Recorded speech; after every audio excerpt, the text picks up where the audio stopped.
Hello and welcome back to the Self-Wealth Real Estate Podcast with your host, Luke Boyarin. Today we have a special episode. Instead of interviewing a fellow real estate investor or a business person, we decided to interview 4 members of my team, 4 employees on my team. We start off with Andrea, who is a lead manager. And what she does is the lead intake. So when sellers reach out to us to sell their home, she is one of the people who answers the phone and speaks to them and vets them. And she explains what the process is like and talks about what some of the calls are like and why it's helpful to have someone in that role. Now, in the past, after that, Andrea also sets the appointments for our sales reps. In the past, we've had Corey, who is our sales manager and manages our sales reps. We've had him on the podcast, so he's talked a little bit about that role. He's also our COO, so he's talked about that. So that would be the next step in the process. And then once we're finished that step, we move on to our dispositions person, who are Katerina and Tammy, and they were recently on the podcast. So if you want to listen to that, follow along the process. And then after that, we get to our transactions coordinator or closing concierge, we also call them. And their role is to handhold sellers and buyers, work on the legal paperwork, make sure all the I's are dotted and T's are crossed. So we have Katie come on and talk about her role and things that she can do to ensure that it's more likely a transaction closes. So this is really valuable if you're looking to wholesale, but also even if you're buying it yourself, trying to understand how the different parts go together and making sure you have the best chance, if you're buying a good deal, how you give yourself the best chance of it actually closing. After that, we have Rebecca Gatchins. Rebecca is one of our project managers. She works in conjunction with our construction manager, and she talks about how our renovations go, the processes we have in place, and what we do to kind of maximize efficiency on our flips, and how she manages a lot of that remotely. Lastly, this is a little bit of a separate role, but we have our manager of commercial developments, Andre Rivard, who came on, and he talks about how it goes on our commercial side, how acquisitions are, what is managing construction, financing, commercial properties. That is his specialty. So he talks about his background in that, and then how financing works for multifamily residential properties. So the commercial side of financing. And he also talks about opportunities he sees in the commercial space, specifically in multi-residential, and the opportunities are to make money there. So I thought I'd introduce a bit more of our team, what we do, and you can learn not just from me, but from the people who are specialists and excellent in their role. So as always, thanks for listening, and I really hope you enjoy that.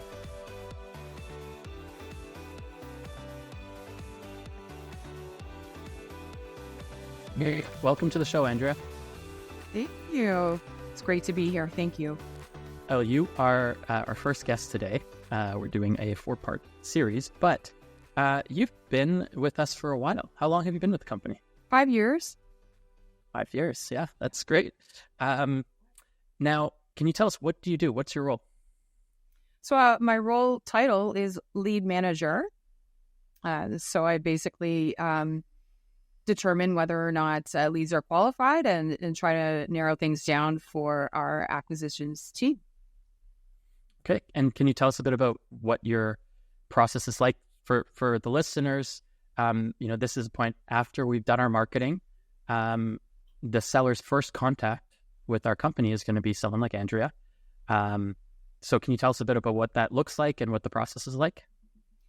Yeah, so they can either go on the website and enter in their property details, text us, call us, and typically from there, what we want to do is sort of qualify the lead, make sure that it's a lead that we can move forward with. We want to get all the details that are important about the property. We want the seller's price. And then from there, we check out sold comparables within the last 90 to 180 days.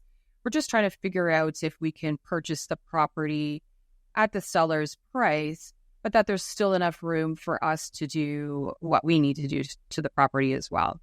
We're looking for a win-win ultimately. Absolutely. Now, why don't our sales reps just take the calls from the sellers? It's time consuming. There's a lot of time and effort that goes into us trying to figure out if we can even get there with we don't want to waste anybody's time, including the sellers. We want to sort of figure out if this is a good option for both of us. And it does take quite a bit of time.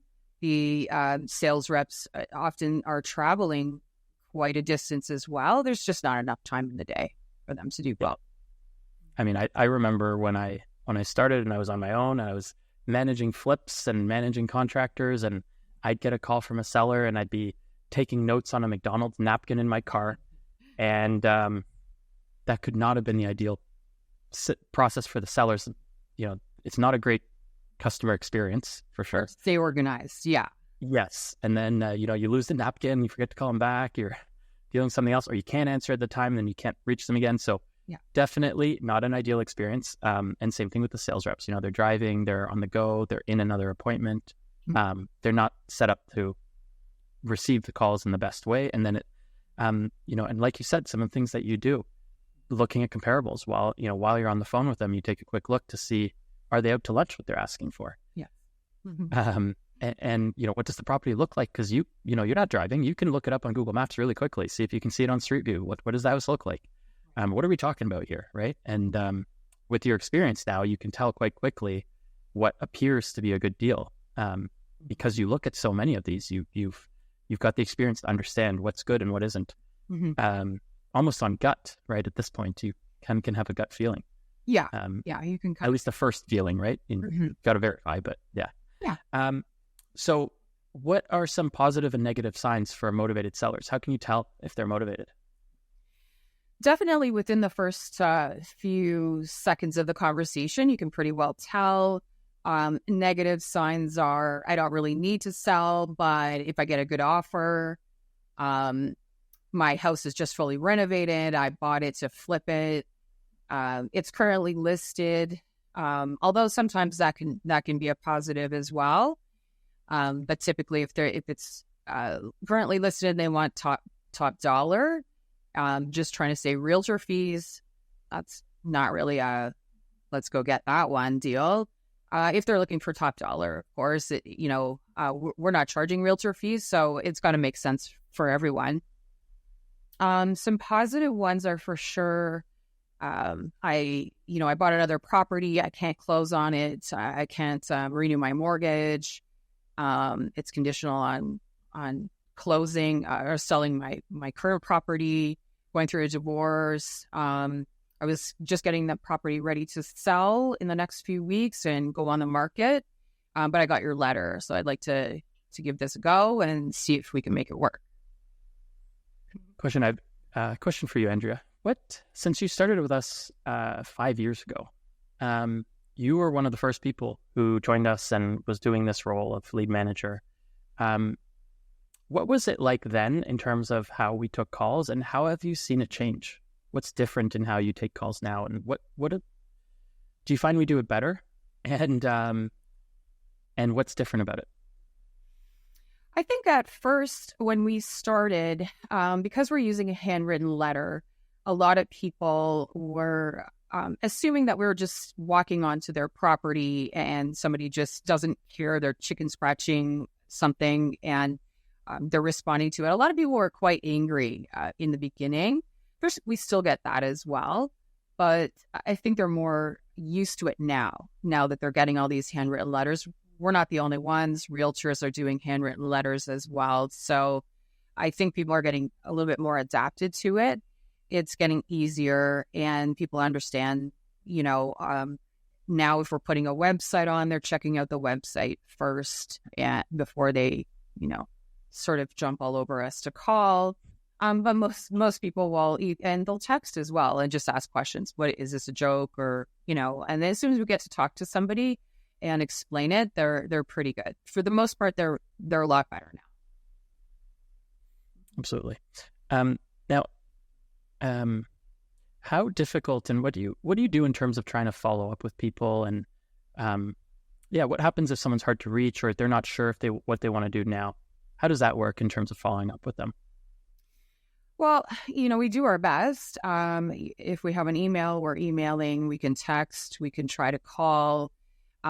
Sometimes it just doesn't work. We can try many times. We have set up campaigns where we can enter them into an automated email, text program, and that works really, really well. So I'm not sure if sometimes my emails end up in their junk box and they don't see it, but the campaign messages definitely do reach them, and they'll usually respond. And typically they're just, busy doing other things, and then they'll get back to us. But I've had people reach out, 2-3 years later.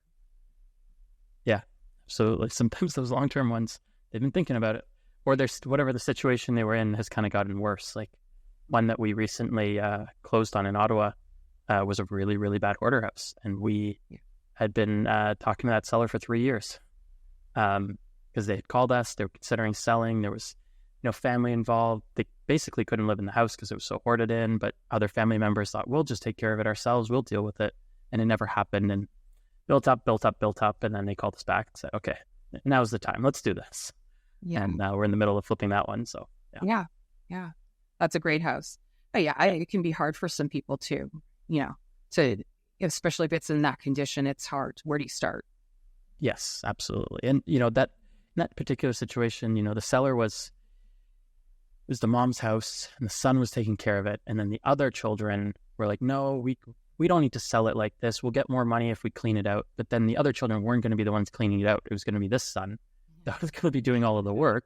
Right. And he's like, I'm not going to be able to manage this on my own. Plus the costs of all of the bins and all the clean out, like that's going to add up to a lot. So, and they're not going to help me with any of it. So they want me to not sell it this way, but then they're not going to help me get it to where it needs to be. And at some point I just need to make a decision and just get it sold so that I can get this money back and help the mom, right?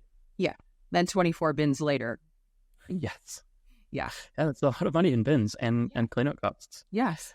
So you've taken a lot of calls at this point, and I'm sure you've gotten some interesting, quirky, and funny calls. Can you tell us a bit about those?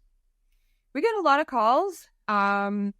Interesting and quirky. I think sometimes we get calls from Domino's. A lot of people subscribe us to Domino's or, any kind of pizza company. And then there's websites that are specifically for prank callings. I don't know what they're called. I think you go to prank.com even, and you can subscribe phone numbers to those. So those are funny. Okay. So you get prank calls from those. And what about like real seller situations? What are some interesting situations you hear when you're taking the calls? Oh, interesting. There's such a variety. Sometimes it's definitely just heartbreaking, and you really desperately want to help somebody, and there's just nothing that we can do. I mean, I've tried to Google other options for them to try to figure out what else. I know we can't do anything, but as a human, I could try to help. I could try to figure something out.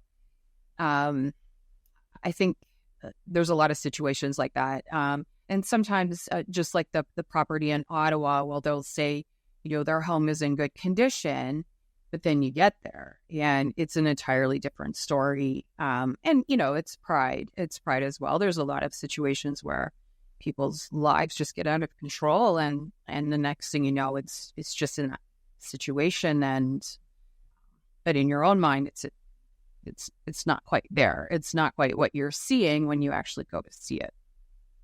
That makes sense. Mm-hmm. Now, you mentioned kind of heartbreaking situations, which absolutely is the case because, we deal with both property distress and seller distress, and there's some rough situations that people are in. Can you think of any situations where, a seller was in a tough place and kind of what their situation was and that we were able to help and buy the house?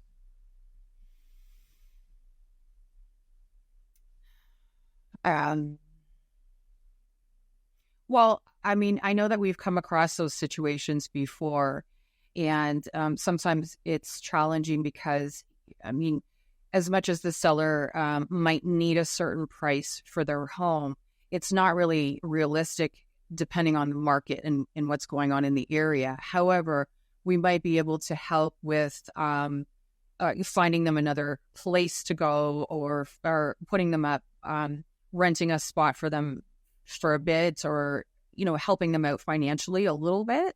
until they can get somewhere else. I know that we've done things like that before as well. We never want to see it, we're never going to throw anyone out on the street. At the end of the day, we have investors that lend us money to take care of it. We have to make sure that no one's going to lose either. But we don't want to ever see anyone, distressed or on the street.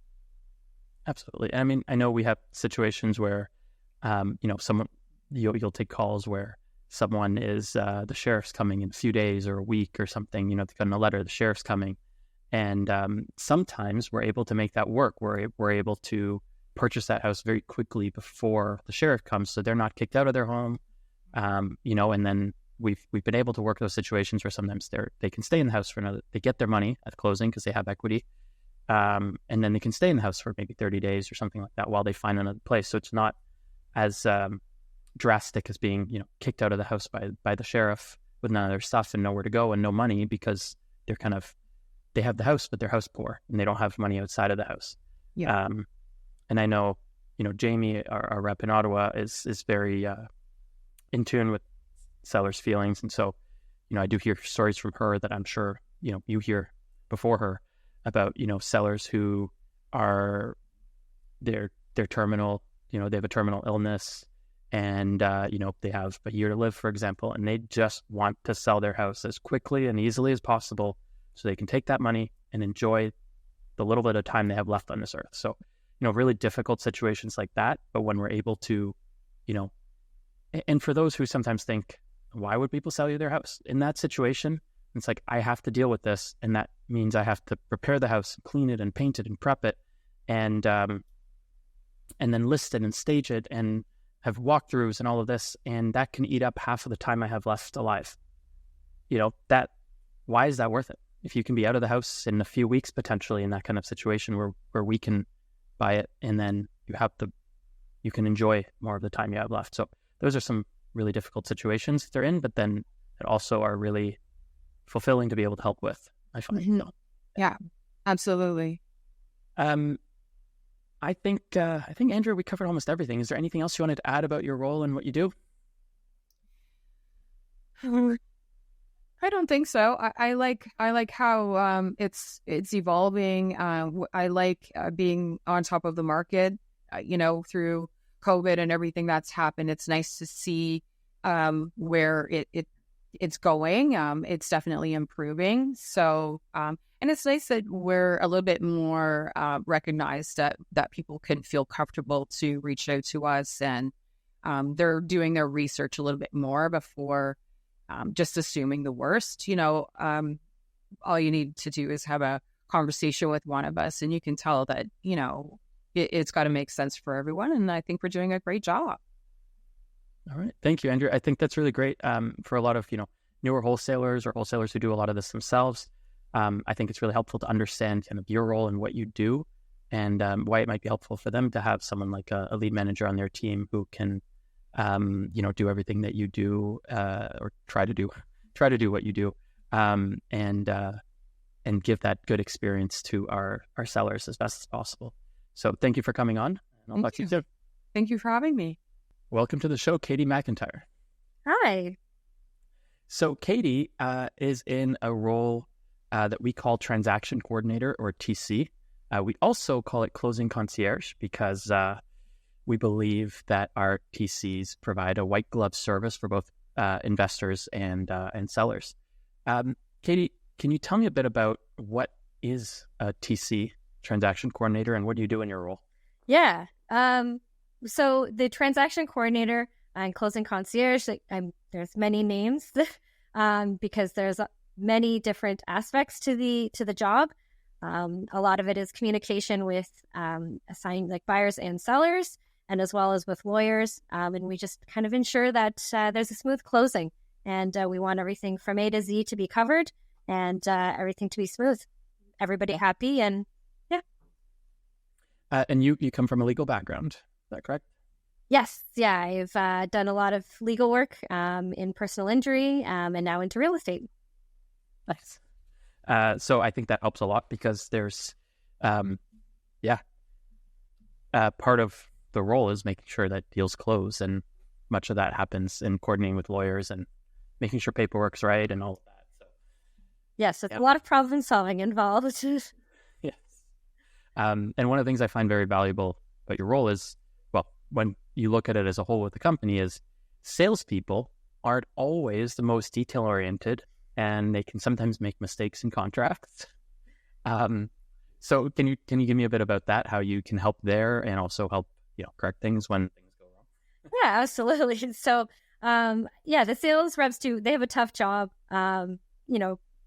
reaching out, kind of getting everything rolling, negotiating everything like that. So it's understandable sometimes there might be something that doesn't quite line up on the agreements, whether that be something as simple as just the date change, especially come January, we all forget what year it is, or sometimes all the way down to some clauses that might not hold up if there is any sort of issues. So part of my role is to review all of that, make sure that the contracts are going to align with our interests as well as kind of everybody else and lines up ethically. And then we kind of go from there and address things on an as-need basis. Absolutely. And part of it is because the sales reps will be on site with a seller, and they may handwrite in a clause to the contract that might be, for example, beneficial to the seller. We want to make sure that wording, like you said, is correct, can hold up, actually carries the intention of what both parties agreed to, because sometimes it gets worded in a strange way. It may not be enforceable for either side, and we want to make sure we're protected, but also that the seller is protected in the contract. And so that's definitely part of what you guys do. Yeah. How can you help sellers and our buyers or investors? Definitely open communication with the process of what's going on. So a lot of the time, sellers can be very nervous about the transaction, and understandably, like it's a giant commitment and selling, likely their biggest asset. So communicating with them the entire process. So once it's firmed up, along with communicating with their lawyer, just to make sure that everything is moving smoothly along. They're providing everything that's required. And that usually helps the transactions be much more successful. And as well with the buyers as well. So keeping an open line of communication and acting as that liaison person between all the parties, the buyers, the sellers, and all the lawyers. And so we've already heard today from our lead intake team, or the person who receives the initial call from the seller. And as we know, they then set an appointment for our sales rep to go buy the property. At this point, the sales rep will have purchased the property. And then at some point, we'll also be looking to assign the property, and that's where the investor, possibly looking to assign the property, and that's where the investor or the buyer will come in. So what should the seller expect to hear from you? They've now sold the property to with one of our sales reps, and then what's next?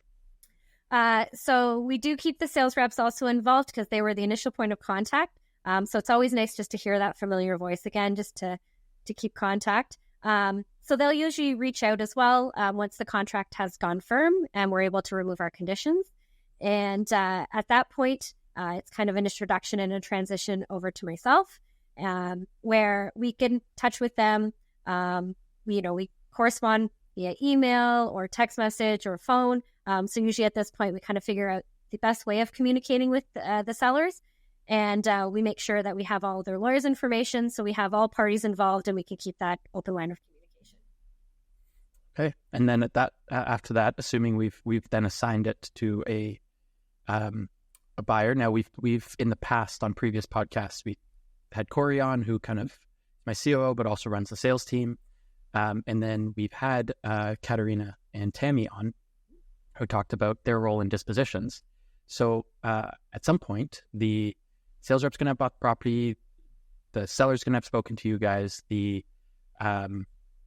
dispositions is going to be, Katerina or Tammy are going to be talking to our investors or our buyers. And then if they're successful and we decide not to keep this property, or we decide to assign it, they're going to have assigned this to an investor buyer of ours. At what point will that investor buyer hear from you, and what should they expect?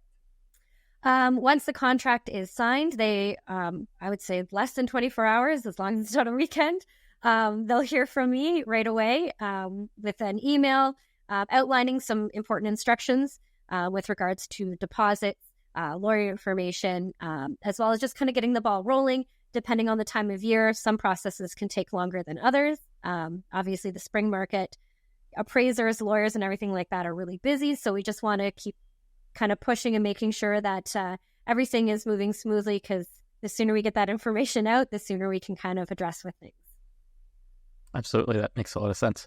Do you have any tips and tricks for a smooth close with our experience in this company? Well, I'm going to sound very redundant and say communication on this one, because like I just previously said, if you keep that open and if you find anything that comes up ahead of time, it's better to kind of be ahead of the ball than, the day before closing and finding out that there's issues and then having to kind of push things. So really kind of touching base with both buyers and sellers, seeing how everything's going there. And then also as well with the lawyers, just to touch base, make sure that they haven't heard anything or had title issues on their end. And just really getting ahead of the ball and making sure that everybody is happy and everything's running smoothly. Okay. Now, do you have any interesting stories of things that have occurred on our properties or things you've seen? Yeah, there's been some real interesting issues that have arisen. There's been times where we've had sellers, we tell them we're going firm, congratulations, you sold your house. And then they've come back and said, we've signed 4 other contracts, so I think we're not going to do this anymore. And so just kind of really bizarre things. Sometimes sellers get really nervous. We've had sellers flip and flop of, yes, I want to sell, and no, I don't anymore after it's gone firm. So having kind of to deal with all those issues. There's been times where permits, we found out after the fact upon a title search that there's open permits on properties. So trying to negotiate either having those closed or mutual releasing of the property. There's been so many varieties of issues that have arisen. And then as well as just the different personalities that we deal with on a daily basis are always fun and interesting. I imagine it must be interesting when something comes up with the seller and it's something that the investor will have to deal with or take into account when they're buying. I imagine there's a wide array of responses from the investor on how they might react to those kind of situations, right? Oh, definitely. I mean, it's really dependent on, the investor's interest in the property. Sometimes, they'll do anything just to close on it. And then sometimes it's not necessarily in their best interest to move forward if it's a major issue. So it can really go either way. But it's, there's lots of different reasons and response. And have you seen any situations where, or can you give us some examples of in situations where investors have kind of freaked out over what are otherwise very small matters? Recently we've had one. He was new to flipping, so understandably is just wanting to kind of run through the process every time I spoke with him on the phone. And it was just a matter of parking spaces. And if there was a grandfathered parking space into the back of the property, and the investor was very cautious about this one parking spot. So it was just a lot of kind of speaking to him with regards to the zoning of it, obviously speaking to the seller, if what information that they have on it, kind of what they've been doing in the past. Have they spoken with neighbors with regards to this area? But it was something that seems not very major, but to someone who's new to it, any kind of situation can kind of escalate for them, which can be always a fun time just to reiterate the importance of everything else and why they're investing in this property. Yeah, absolutely. And there are times when parking spaces can be very, if you're in an area and that's the only parking spot and there's no street parking and, it's an area where parking's in high demand, yeah, that's going to be very important. There's other times when it's an extra parking spot when you already have lots and it's not necessary to the plans on your property. Could be a nice bonus, but it's not necessary in them. Yeah. That was this case. Yeah. Right. So it might be less important. And I think there's an element too where we see investors with more experience who understand that things come up in real estate on every deal in different ways. And I imagine there's a variety, like the variety of reactions can change based on the experience. You can understand that, okay, this is typical, or I would expect this. And because I'm purchasing the property at a discount, I understand that some small things like this will come up, and it's fine. So I think the more experienced investors are going to have less issues that come up with that kind of thing. For sure. We had one very recently as well where the seller just didn't have alternative living accommodation after closing, and they weren't going to be able to close on time, and the investor, who was a very experienced investor, not a problem. This is kind of our solution. They offered it up. And then, so we just kind of move forward from there. So it is different dealing kind of on all levels with the investors. But again, like, we're happy to help with both. We're used to that. Absolutely. So having somebody in the transaction coordinator role isn't a necessity. A lot of wholesale companies don't have someone in this role. We have probably two people doing this role together, you and Kelly. Why do you think it's helpful to have, why do you think other wholesalers should have someone in the transaction coordination role? Why do you think it's helpful? I think it's helpful to have that liaison person as a level of comfortability to both buyer and the seller. Knowing that they kind of have that one person that they can, ask questions to, and, rather than always just going to the lawyers, because sometimes they're slammed. You're never, it's very rarely you're going to call and be able to speak to your lawyer immediately. Where we're a little bit more kind of available at any time. So kind of having that customer service is, I think, a really good benefit to both the buyer and the sellers. Again, the sellers can be super nervous about, selling a giant asset. And investors, especially if they're new, can be very nervous about their purchase and investing into something. And having kind of somebody, a point person they can contact to help answer questions, and just not necessarily handhold, but help them through it, I think is something that is really good customer service and something really good to offer, and make them feel comfortable to use our services again or refer us. I think the other benefit, for me as the owner of the business is because, as you've mentioned multiple times, communication, you guys emphasize communication. We have a better understanding of what's happening throughout the entire process. And with that, we are then able to get ahead of problems before they blow up. It's not a last minute thing on the day of closing and then we can't resolve it, or we're more likely to be able to resolve it earlier. So the reality is, if another wholesaler is trying to assign properties, somebody who's sitting in the transaction coordination seat is going to make it more likely that your properties close. Fewer of them fall out of contract, fewer of them fall out for technical or legal reasons that may seem out of your control. But if you were able to get ahead of them, you're going to have a better percentage of assigned contracts actually reaching the finish line and closing where you get paid, versus the deals fall apart sometimes and you don't get paid. And that's very worthwhile. And as you added, of course, that it makes the experience better for all parties, we hope, is the idea. So with that being said, do you have any other last thoughts you wanted to add about this role and what you do? No. Well, Katie, thank you so much for coming on. I thought that was really helpful. All right. Well, thanks for having me. All right. Take care. Bye. Are you a savvy real estate investor looking to maximize your profits? Well, if you're buying properties off the MLS, you're not making as much as you could.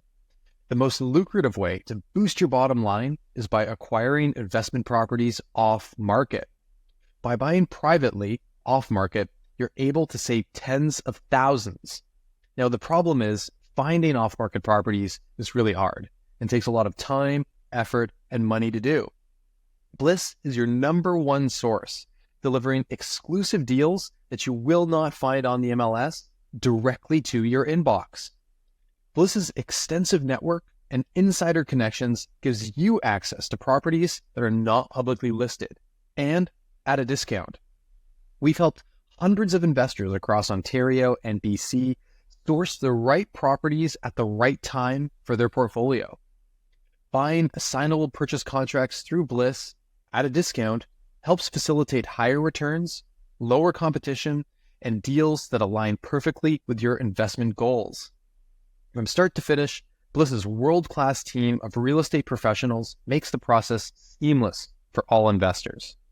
If you're ready to elevate your real estate investment strategy, visit us at offmarketbliss.ca to join our buyers list and start receiving exclusive off-market deals directly to your inbox. The most profitable opportunities await, and they're exclusive to you and our valued buyers list members. For your next project, check out Bliss, the go-to source for off-market deals. Welcome to the show, Rebecca Gatchins. Hi, Luke. How are you? I'm good, Rebecca. How are you? I'm pretty good, thanks. So, you are one of our project managers in the company, and you work, for the audience, you work in conjunction with myself and our construction manager, Alan. And so although you do visit some sites more local to you, you are, much of what you do is kind of arranging things remotely for our different projects in different areas. So you're a project manager for our construction properties. At this point, on today's episode, we've had one of our lead managers who take the initial call, set the appointment with sellers. In the past, we've had Corey on, who manages our sales team. We've had our dispositions on. We've had just had one of our transaction coordinators on. Now, we've gotten to the point where if we decided not to assign the property or couldn't assign it and we wanted to keep it, we have now closed on the purchase ourselves, and we are now flipping this property and going to renovate it. So can you tell me a bit about what it is that you do? I feel like in project management, it's a little bit variable. So it depends what kind of project we're doing. Is it going to be a fuller renovation? Is it going to be something that's a bit more paint and flooring? So we're really looking to kind of plan out the process and then organize, execute, and prepare whatever is needed. So do we need materials on site? Obviously we've set up utilities at this point, right? We've owned the property now, but it's really, keeping on schedule, working within the budget, and just trying to make sure that everything flows so that we're getting to the end product, right? So whatever that looks like, whether it's, hiring contractors, which is a big part of construction management, I guess we should say that, right? But really just making sure that the process is moving along smoothly. I think that's our most important role as project managers, right? So in this role, what does your day-to-day look like? So it could be anything from, logging in, obviously checking our emails. We use a lot of, WhatsApp communication to get pictures from job sites, and just be able to look at what's needed on site that day, right? So it might be that day we need to make sure there's bins on site, right? So we're hiring bin companies to drop bins off. We are sourcing materials. We're looking at the design. Are we kind of on the finishing? Do we need flooring? What do we need? And so our day kind of really is what's needed for that project to keep it moving forward, whether it's getting materials, hiring contractors, looking for, HVAC, electrical, whatever it may be for that project. We're really trying to find them and source them, right? So it's kind of day to day, it changes, I guess. Absolutely. And something really important too, it's not only finding contractors, but keeping them happy. And one of those things is always making sure they're being paid on time. Yeah, it's important. Yeah. Because in your role, and again, people can have different setups on how they manage their construction and their projects. Our construction manager, Alan, is more boots on the ground. He's more likely to be on site on our properties and deal with some of the more technical aspects of construction. But his job generally starts once we own a property. There's planning before, but his job starts when we own a property, and it stops when construction is over, unless something else needs to be fixed down the road that we find. It stops when construction is over. With your role, it starts before we own the property and it continues after we own it. So can you tell me about what you're involved with before we own the property, and then what once construction is done, what you're still involved with there? Yeah. So when we're acquiring, I know we'll line up, financing and start looking at scopes of work, the invoicing of making sure that we're getting the invoices so they're getting paid, utilities, and kind of all of that starts really before we close on a property. Insurance, it's important to make sure that we have insurance on our properties that we're flipping. We're reaching out to the municipalities and making sure we have water running, we have heat running, all of that sort of stuff. And so then that's kind of the start. And then obviously we're managing the project as it's going through. And then once we get to the end, we're looking at, okay, is this property one we're going to stage? If we're going to stage the property, and then we have, our go-to stagers in the different markets that we work in. So we're setting all of that up, contacting our realtors, making sure our realtors know, hey, we've got a property coming up. Can you come take a look at it? Sometimes we're meeting them on site to walk through with them. So that we're able to kind of get a better idea of what do you think this project is worth now that we're done renovations? Help us, guide us in that direction as well, right? So we're really working. It doesn't really stop in project management once, the construction part of it is closed. We're making sure that staging's there, the realtors are on it. And then also once offers start coming in, we're working alongside with you, right, to make sure that are those offers what we're looking for? What are the conditions in those offers? All of that sort of stuff. Yeah. And there's so much goes into every part of that. To stage, we need to make sure the property is clean first, right? And coordinating with the realtor, so we lose minimal time. We're trying to line up when construction's finished. We have cleaners ready to go. Almost right away. Obviously, we want to leave a little bit of time because a lot of contractors are optimistic. But then we get into, making sure it's clean just before staging. And then as soon as possible, when staging's done, we get our pictures done. So we lose less time in getting the listing ready. So the realtor needs to have a heads up. Their photographer then needs a heads up. And then, we have processes in place that you coordinate and our project managers coordinate with, making sure, in the winter, once it's sold, water gets shut off. Yeah, it's turned down so we're not wasting energy. Not turned off. Can't keep pipes freezing. But when construction's freshly done, or the possibility of a property that isn't, we make sure we check on our properties relatively regularly, but not all the time. So if you have 3 days or a weekend, 4 days, whatever, where you haven't checked on the property and the furnace went out, you might have burst pipes, and that would suck. And it happens. But that's why processes like shutting off the water once it's sold firm, turn the water off the house. On the off chance the furnace goes, it's not being heated. On worst case, a pipe does freeze and expand, but it hasn't destroyed the house. It's an easy fix. If you don't fully drain the lines or something. So there's processes all through it. Once we sold it, is coordinating. You also get involved with coordinating with anything that's in the offer that the realtor needs. Yeah. And what I love about, your role is also, like you said, making sure everything's moving along, but also planning things out ahead of time. Yeah. So, you're the one the realtor's going to reach out to and say, how old's the roof? How old's the furnace? How old's the windows? They're going to ask what upgrades are done. And they're also, on rural properties, something we try to coordinate at the beginning is, likely a septic pump out, but also testing well water on rural properties, because that's something that's going to come up for buyers. So if we can have that stuff done, we're going to have fewer conditions. And there's even other stuff that goes into it too that I don't think people think about necessarily, such as snow removal or lawn care. Because at the end of the day, we're not going to have, especially during a showing. So if we have a house listed on MLS, we want to make sure that the driveway is clear. We want to make sure that the front porch is salted so people aren't slipping. But then in the winter, it's important to also be mindful of the fact that you're having a number of showings going through. The boots maybe aren't coming off, or the floor is dirty in a house while it's being shown. So I think that's important to recognize as well, that someone is making sure that that's all getting done, right? And so it's important, yeah. And that, things like lawn care, people don't necessarily think about. But what you don't want is to have a 3-month reno all through the summer. You have super long grass. The city's, sending bylaw violations, and then you try to mow it right before listing, and it looks like a mess. You need to keep it, not necessarily every week or two, but you do need to keep it relatively well maintained so that when you're done the project, then grass still looks good. Exactly. Right?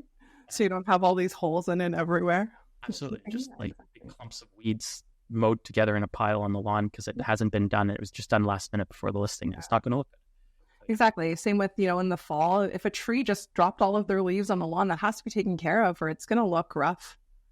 So what you might notice is a lot of these hydro companies, utilities companies aren't great. And you might go into these situations where they're mailing the hydro bill to the property. So we're not getting a hydro bill. We don't notice it, and they're going to shut off hydro because we gave them a mailing address, but they didn't enter it correctly. They didn't enter it at all. They mailed a bill to the house. It's maybe a remote project for us. Nobody's checking the mailboxes they should. And so things like that can happen. So we always need to double check them. We also, we've had situations, Enbridge, fun, where they go and we add an address, and they decide to update our mailing address for all of the properties we have them to that mailing address of a flip for no reason. So they make a lot of mistakes, and luckily we're, with you in this role, we're trying to catch those mistakes before they become a problem. Can you tell me a bit more? Can you give us some tips on flipping a property? So I think when you're flipping a property, you're really wanting to make sure that you are planning and organizing things, because there's a lot that goes into it. It's not something as simple as you buy a property. Sometimes you can't throw some paint on the wall and put it right back on the market, but there is a lot that goes into it, right? So you're really wanting to optimize it. So something that I think that we do really well is looking at the property that we're acquiring and making smart decisions. So not necessarily cutting corners on it, but optimizing optimizing our output, right? So for example, the appliances look really good. They might need a cleanup. So why are we going to spend, $4,000 on new appliances? We're going to clean those appliances up, and then we might update the kitchen elsewhere, but we're really saving on maybe not necessarily upgrading the costs of the appliances that are in the house. Same with washer, dryer, another one. If they're working, they're in good working order, and they're just in the basement, why are we going to necessarily buy brand new appliances for that? So I think it's important to really look at where you can cut costs without cutting corners in a flip, right? So you're looking for, what is still usable, what's in still really good condition that we can use and maybe not have to change out.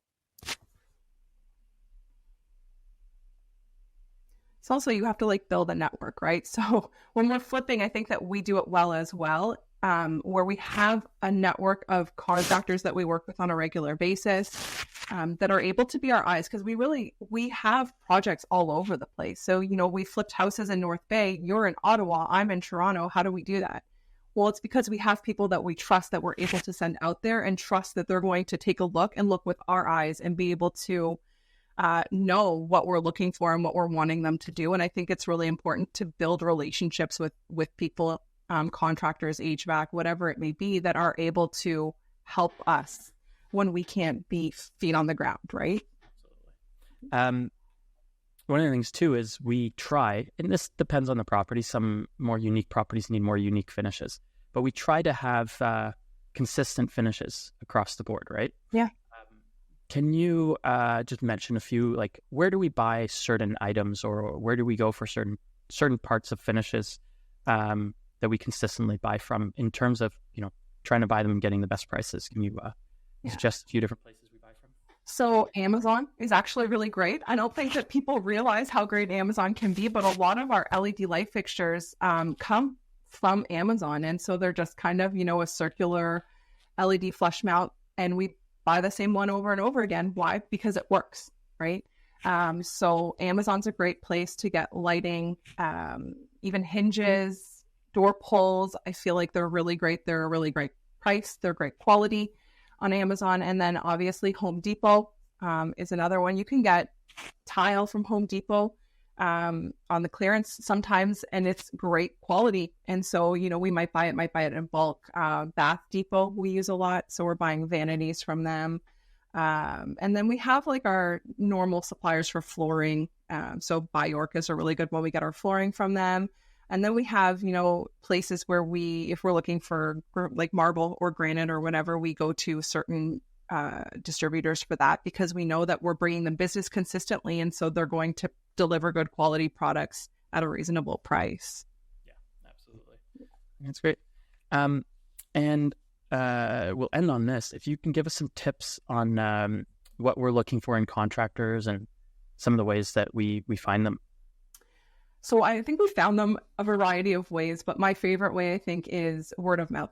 So reaching out to people like our realtors in the area and saying, hey, Tom's a great example. I know he was on previously. Hey, Tom, I'm working on a project. in this area. I know you've worked there before. Do you have any recommendations for a general contractor or a painter or whatever it may be? So word of mouth, because then you're knowing that they've used this person before. So that trust component is there, right? Other than that, I mean, you're looking, sometimes we've used Kijiji, we've used Facebook Marketplace, but when you're hiring off of that, you really want to make sure that those contractors are vetted, right? So show me your portfolio. Let me see your work. Do you have an Instagram? Is there references that, you know, we can call? Because look, I'm sure that you've known sometimes you hire contractors that, you know, aren't the quality that you expected them to be, regardless of how much you vetted them. And that's a risk that you take when you know, you're finding them from places like Kijiji. But we have found great contractors off of Facebook Marketplace or Kijiji. You just really want to make sure when you don't know them or you're not getting them as a reference from someone, you are vetting them as best as you can. Yeah, absolutely. Yeah. Okay. Rebecca, before we wrap up, is there anything else you wanted to add about your role as project manager or flipping? I think that one of the things I love the most about my job is that I am able to watch a vision and help design, but it's something that it's so interesting to me, right? And I feel like people are interested in it, and you're able to kind of take something, you know, maybe ugly and make it much more beautiful. And so I just love the process of seeing something like a hoarding house go from a hoarding house to this beautiful home listed on MLS. And I just appreciate that I'm in the role that I am and that you gave us the opportunity to be here, right? Awesome. Well, thanks for joining the podcast, Rebecca. No problem. Thanks for having me. Welcome to the show, Andre Rivard. Thanks for having me. So, Andre, can you tell me a bit about your background before you joined us? What did you do?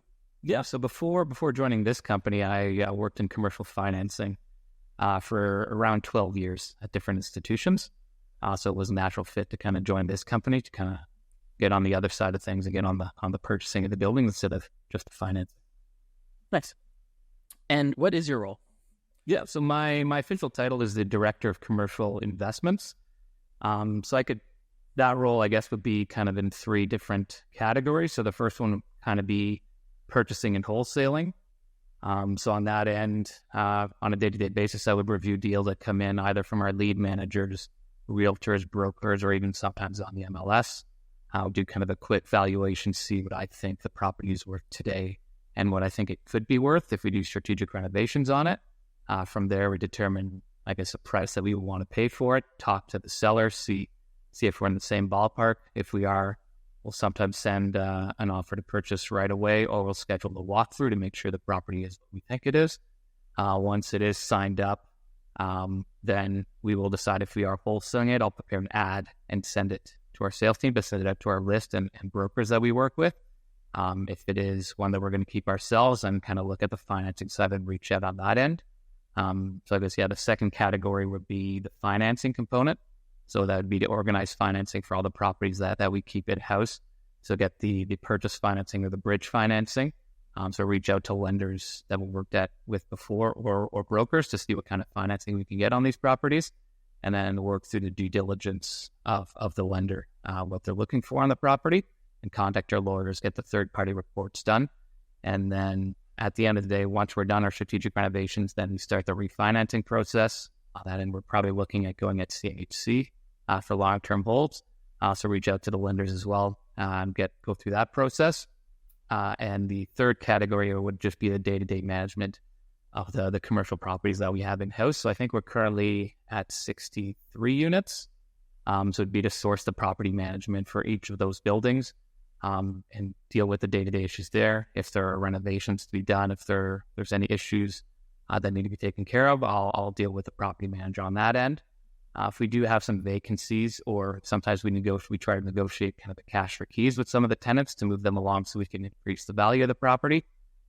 So once a unit is vacant, then we will contact either in-house contractor, or we'll reach out to third-party contractors that know how we like our units finished, and then they'll take over the units. We'll either do a full renovation, light renovation. Sometimes we'll even just leave it the way it is, rent it out as is if we can't get a good value increase out of the property.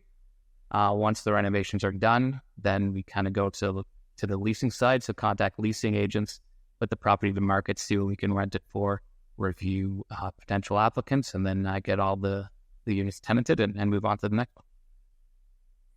Okay, can you tell me a bit about some of the projects you worked on with us and what those looked like? What happened? Yeah, for sure. Yeah, so our biggest project was one in Welland, where we took a 12-unit property and converted it to a 17-unit project. So that was probably our biggest one. We also went to CMHC MLS Select on that one. So we had a lot of energy efficiency improvements that we did to the building. So that was our biggest project using, expanded from 12 to 17. So working with the city to get all those permits in line. Rest were a bit smaller. So we did an 8-unit. We had another 12-unit in Belleville. And then our biggest one is probably the 24-unit in Brockville. All the buildings that we've purchased are kind of dated units, well under market, where we know we can really force the value on those. That we've also had one in Quebec that we purchased, and you like to throw us the curveball with the motel coming up, so that'll be another fun project. Yeah, motel will be an interesting one. Yeah, the Quebec one was interesting too because, it's technically commercial because it's a ground floor storefront, but it's only a duplex. And the hard part there is just dealing with everything that comes with investing in Gatineau, across the river from Ottawa, versus being in Ontario. Different taxes, different legal system, different bodies to deal with. But it was an interesting property with it, having the storefront, it being a newer build. It was not a very old, it was, a lot of those duplex storefronts are, the row house type on the main street, and they're 100 years old. And this was, I think, like 20 years old, if even. And standalone building, good parking, well insulated, well built, good commercial tenant, large residential unit. What was it, like 1,800 square feet set up with a 2-bedroom or something? Yeah. It was massive. And I think we made it a 3-bedroom, or I don't know, 1,800, 1,500. I don't forget what it was. It was a large unit. Yeah. We kept it as one unit, but added a bedroom. And that was an interesting, less work on that, but dealing with the Quebec side makes it more complicated. So we don't do that often. And that's what made it more complicated for us. So since you have this background in commercial financing, can you tell us a bit about how, and I guess specifically for multifamily residential properties above, 6 units, 5, 6 units, whatever qualifies there. Can you tell us a bit about how that financing works? And then also maybe get into the MLS Select program and how that program works at your understanding. Yeah, for sure. Yeah, so the nice thing about commercial financing, so 5 units and above, it is considered commercial. So the way they value those properties it's basically just by using the numbers on the property. So it's pretty straightforward way to value a property. So you're basically looking at your gross income minus your expenses to get your net operating income. You divide that net operating income by the cap rate for that specific property in that region, and then you kind of get a rough value. So it's fairly easy to predict what a property is worth today and what it can be worth if you increase the rent or lower the expenses. So when we do look at financing, they also have a component where it's the debt coverage ratio. So you have to reach certain rent criteria to get your financing in place. So what we do on our refinances is ideally we go to CMHC. So one thing to take into consideration is CMHC has a longer kind of lead time to get their financing closed. So we usually try to budget 4 to 6 months from beginning to end to get these properties closed. CMHC as well can be a bit more conservative on how they value the property. So we always make sure to look at it through kind of the lender's eye, which kind of my experience kind of blends well with that. I know kind of what the lenders are looking for and what they'll kind of add in to their valuation for the financing. So I know CMHC will always add a certain vacancy allocation, repairs and maintenance. So they'll usually put in a certain allocation per unit that they automatically include if you don't have those in real life, as well as property management and sometimes a structural reserve that they add in. So you take all those numbers in, and then you can kind of get a rough idea of what the valuation will be on those properties. Though one of the main reasons we like to go to CMHC on the takeout is they allow for a much longer amortization. So on a typical loan, you can probably go 30 to 35 years. With MLS Select, they will allow you to go up to 50 years in some cases and up to 95% loan to value, whereas the regular CMHC has usually capped at 85%. So that's why we like to go into into those loans. The MLS Select, they also allow you to have a lower debt coverage ratio, whereas in most cases it'll be kind of from 1.2 to 1.3 that they're looking for. On the MLS Select, they're usually looking at around 1.1. So it allows you, combine that with kind of a 50-year amortization, you, in theory, could qualify for a much larger loan amount, for much higher loan to value, so you can take out that equity and invest it in other projects from there. Another thing to take into consideration with commercial financing are the fees are quite a bit higher than with residential. So you're typically going with a lender or a broker, and they'll usually charge around 1% or more of the gross loan amount.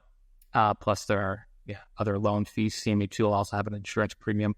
Nice thing about that is they'll just roll that into the gross loan amount, so you don't pay that up front, but a lot of the other fees you have to pay up front. There's also reports that you have to do for these properties, third-party reports, so that they really want to make sure that where the property is will be there for the long term. So you're kind of looking at an environmental site assessment. They'll usually require a commercial appraisal, depending on the age of the building, building condition assessment. These reports aren't very cheap, so you're probably looking at around $3,000 or so per report. If you're looking just to get into a unit just by doing your due diligence, you're probably in it for around $10,000, and at that point you might decide to walk away from it. So you have to be fairly sure of the area. You can do kind of background checks ahead of time to make sure that it is going to be viable, but it is always a risk that you might be a sunk cost of $10,000 plus in the property and then decide to walk away.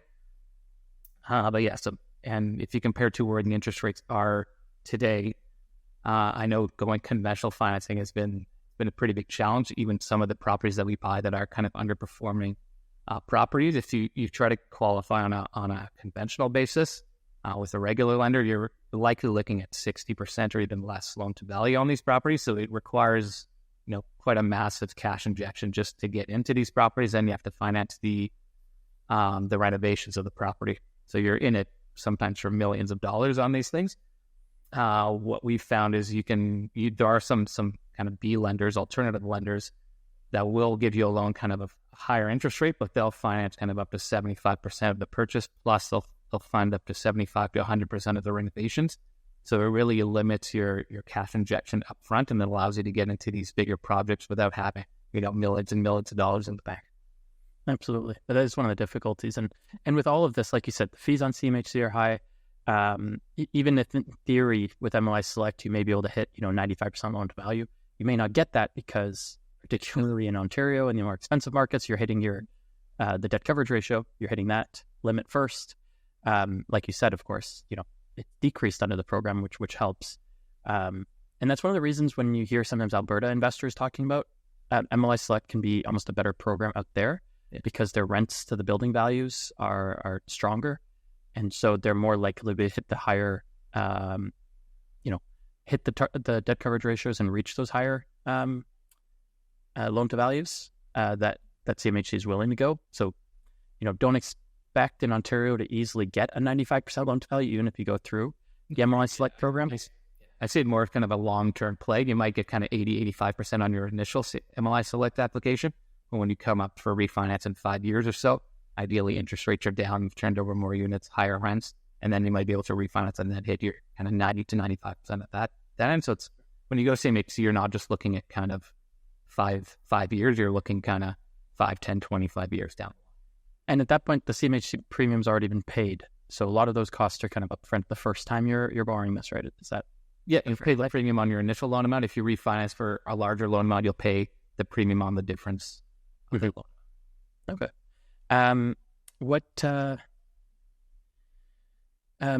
Any tips on meeting MLS Select?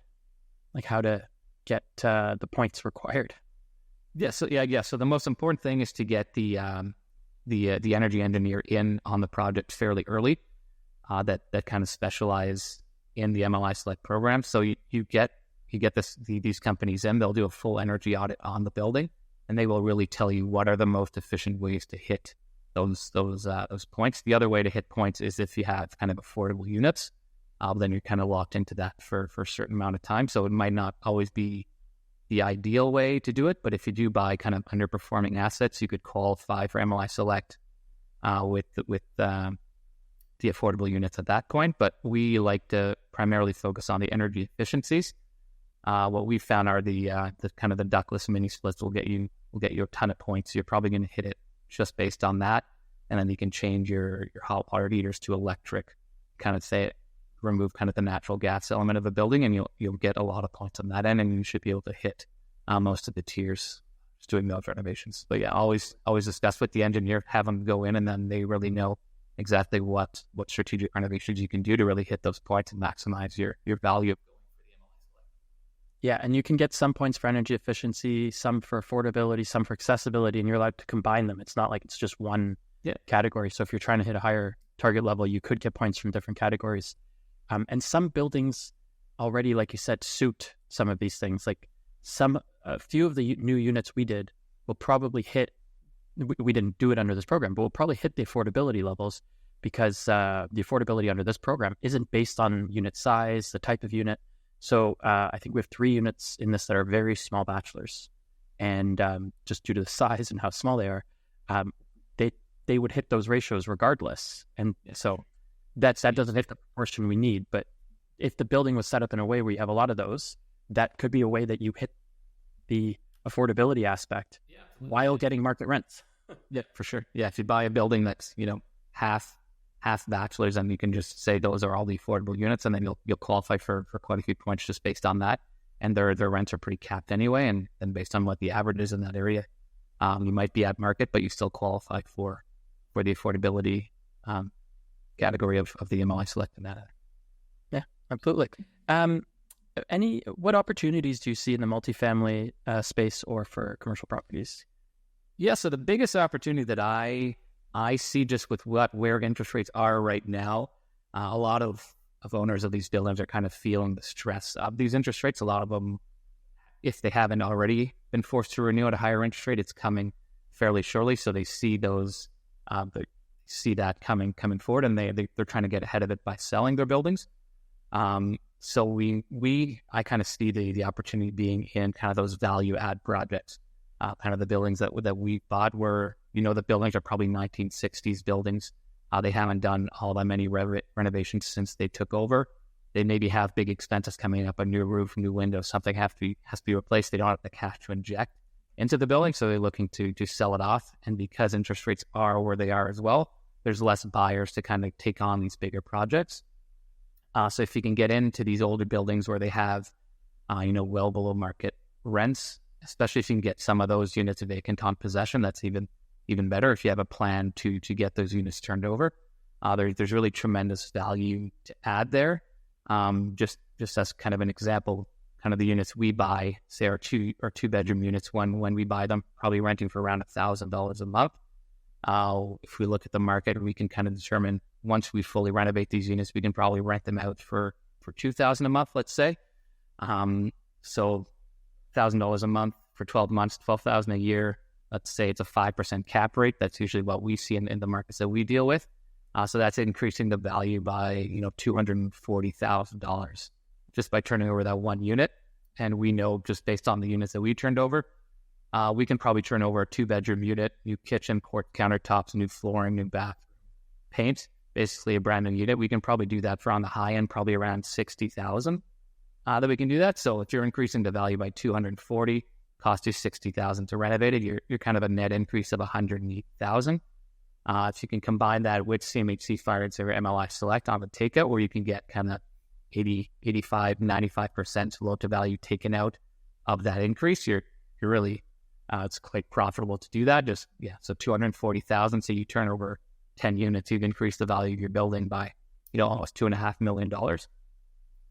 So that's where we see the big opportunity, buy kind of these underperforming assets and then try to turn over as many units as you can in a few years, and then exit on the CMHC or CMHC MLS Select if you can, and then really be able to take out as much equity as possible just to put into another project. Another opportunity I'm seeing these days is even just a turnkey building. Because the interest rates are where they are, some of these owners of these buildings are forced to sell, and there's not that many buyers at these interest rates. So if you're somebody that forecasts interest rates are going to go down in 6 to 12 months, you can kind of get in ahead of the curve, get into these buildings which require very little work it'll be a heavy cash injection from the start. But you can kind of buy these buildings, sit on them for 5 years or so, get into a CMHC loan right away, sit on them, break even, make a little bit of money for those 5 years. And then at the end of the 5 years, the value will have increased, quite a decent amount. If interest rates have gone down, the value will increase there as well. You increase rent slowly over time, renovate units, do that. And then so you're into this turnkey building at a pretty attractive price per door because of the strain that people are facing being forced to sell. And then it's a long-term asset that you can hold for a long time and will be kind of a wealth generator for the next 20, 25 years. Absolutely.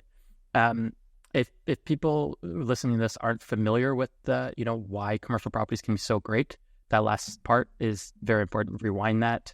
The part where Andre is talking about how cap rates, how increasing the rent on a unit is multiplied because of the cap rate in the equity of the building. So understanding that concept is what makes it so valuable going into commercial real estate. So thank you for that, Andre. We are going to wrap up. You are our last person of the day. So thank you for coming on, and I'll be talking to you soon.